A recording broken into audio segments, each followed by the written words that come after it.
Yes, അപ്പോൾ നമ്മൾ ഇനി നേരെ പോകുന്നത് വയനാട്ടിലേക്കാണ്. അവിടെ നിന്നൊരു ആശ്വാസ വാർത്തയുണ്ട്.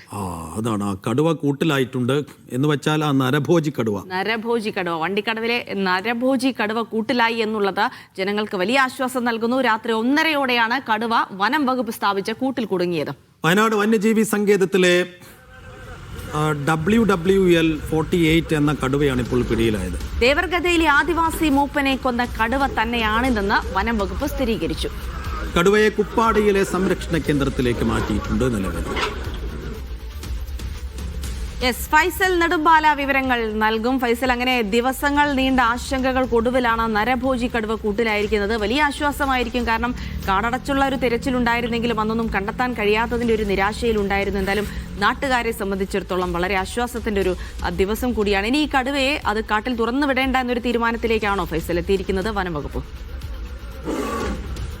ഏറ്റവും പ്രധാനമായി ഈ കടുവയെ കാട്ടിൽ തുറന്നു വിടില്ല എന്നുള്ളത് തന്നെയാണ് വനംവകുപ്പ് പറയുന്ന ഏറ്റവും പ്രധാനപ്പെട്ട കാര്യം. അതിന് വനംവകുപ്പിന്റെ ഒരു കാരണം എന്ന് പറയുന്നത് ഇത് 14 വയസ്സുള്ള കടുവയാണ്. അപ്പോൾ പ്രായാധിക്യമുള്ള പ്രശ്നമുള്ള ഒരു കടുവയാണ്. ഇനി ഏതെങ്കിലും തരത്തിൽ ഇത് കടുവയെ കാട്ടിലേക്ക് തുറന്നു വിട്ടാൽ അത് ജനവാസ മേഖലയിലേക്ക് ഇറങ്ങി വരാനുള്ള ഒരു സാധ്യത തന്നെയാണ് മുന്നിൽ കാണുന്നത്. അത് തന്നെയാണ് ഈ ദേവർഗദ്ദയിലെ കൂമനെ കൊല്ലാൻ ഈ കടുവ ആക്രമിച്ച് കൊലപ്പെടുത്താനുള്ള ഒരു കാരണവുമായി തന്നെ വനംവകുപ്പ് കാണുന്നത്. എന്തായാലും ഏറെ ആശ്വാസകരമായിട്ടുള്ള ഒരു കാര്യം തന്നെയാണ്. കടുവ 7ാമത്തെ ദിവസം കൂട്ടിലായിരിക്കുന്നു എന്നുള്ളത് തന്നെയാണ്. ഇന്ന് പുലർച്ചെ 1:30 കൂടിയാണ് വനംവകുപ്പ് സ്ഥാപിച്ച കൂട്ടിൽ കടുവ അകപ്പെടുന്നത്. കടുവക്കായിട്ടുള്ള തിരച്ചിൽ കഴിഞ്ഞ ദിവസങ്ങളിലൊക്കെ തന്നെ വനംവകുപ്പ് നടത്തുകയും ചെയ്തിരുന്നു.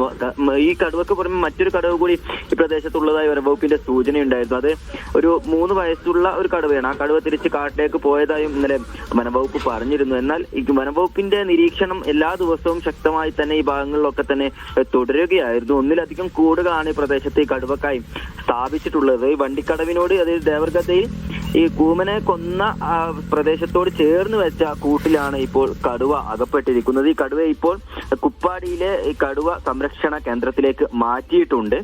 ഒരുപക്ഷെ ഇനി തൃശ്ശൂരിലേക്കോ അല്ലെങ്കിൽ കുപ്പാടിയിൽ തന്നെ തുടരാനായിരിക്കും ഇനിയൊരു സാധ്യത. സാധാരണ ഇത്തരഗതിയിൽ കടുവ കൂട്ടിൽ അകപ്പെട്ട് കഴിഞ്ഞാൽ കടുവക്ക് ഏതെങ്കിലും തരത്തിൽ ആരോഗ്യ പ്രശ്നമുണ്ടെങ്കിൽ തൃശ്ശൂരിലെ സുവോളജിക്കൽ പാർക്കിലേക്ക് മാറ്റാറാണ് പതിവ്. അത്തരത്തിൽ അത് തന്നെയായിരിക്കുമെന്നാണ് നമ്മൾ ഈ ഒരു അവസരത്തിൽ മനസ്സിലാക്കുന്നത്.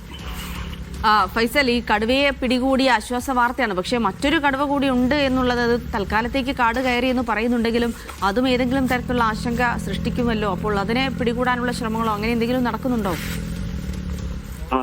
എന്തായാലും ഈ ഭാഗങ്ങളിലൊക്കെ തന്നെ വനംവകുപ്പ് നിരീക്ഷണം തുടരുമെന്ന് നേരത്തെ തന്നെ അറിയിച്ചതാണ്. കടുവ കൂട്ടിലകപ്പെട്ടതിന് ശേഷവും പ്രദേശത്തുള്ളവർക്ക് ജാഗ്രത പാലിക്കാൻ വേണ്ടി നിർദ്ദേശവും നൽകിയിട്ടുണ്ട്. കാരണം നമ്മൾ എപ്പോഴും സൂചിപ്പിക്കുന്നതാണ് ഈ കടുവയുടെ പ്രജനന കാലമാണ്. അപ്പോൾ ഏത് തരത്തിലും കടുവ വീണ്ടും നേരത്തെയൊക്കെ കണ്ട കടുവകൾ, ഈ കർണാടക വനംവകുപ്പിന്റെ ഡാറ്റാബേസിലുള്ള കടുവകൾ പോലും നമ്മൾ അതിർത്തി പ്രദേശമായതിനാൽ ഈ ഭാഗങ്ങളിലേക്കൊക്കെ ഇറങ്ങാനുള്ള ഒരു സാധ്യതയൊന്നും വനംവകുപ്പ് തള്ളിക്കളയുന്നില്ല. ഫെബ്രുവരി പകുതി വരെ ഈ ഒരു കാലം നിലനിൽക്കും. ആ ഒരു കാലം വരെ എന്തായാലും വനംവകുപ്പിന്റെ നിരീക്ഷണങ്ങളൊക്കെ തന്നെ ഈ വനാതിർത്തിയോട് ചേർന്നുള്ള പ്രദേശങ്ങളിലൊക്കെ തന്നെ ഉണ്ടാകുമെന്ന് തന്നെയാണ് നമ്മൾ അറിയിക്കുന്നത്. പ്രത്യേകിച്ച് ഈ പുൽപ്പള്ളി മേഖലയിലൊക്കെ തന്നെ ഏറ്റവും കൂടുതൽ വനത്തോട് അതിർത്തി പങ്കിടുന്ന ഒരു പ്രദേശം കൂടിയാണ് ഈ പുൽപ്പള്ളി എന്ന് പറയുന്നത്. അപ്പം ആ മേഖലയിലൊക്കെ തന്നെ വനംവകുപ്പിന്റെ നിരീക്ഷണം ഉണ്ടാവുകയും ചെയ്യും. നേരത്തെ ഇറങ്ങിയ കടുവ ഇനി എന്തായാലും വീണ്ടും ജനവാസ മേഖലയിലേക്ക് ഇറങ്ങാനുള്ള ഒരു സാധ്യത ഇല്ല എന്ന് തന്നെയാണ് മനസ്സിലാക്കുന്നത്. പക്ഷേ വനംവകുപ്പിന്റെ നിരീക്ഷണം എന്തായാലും ഈ ഭാഗങ്ങളൊക്കെ തന്നെ തുടരും. ജനങ്ങളോട് ജാഗ്രത പാലിക്കാനും നിർദ്ദേശമുണ്ട്.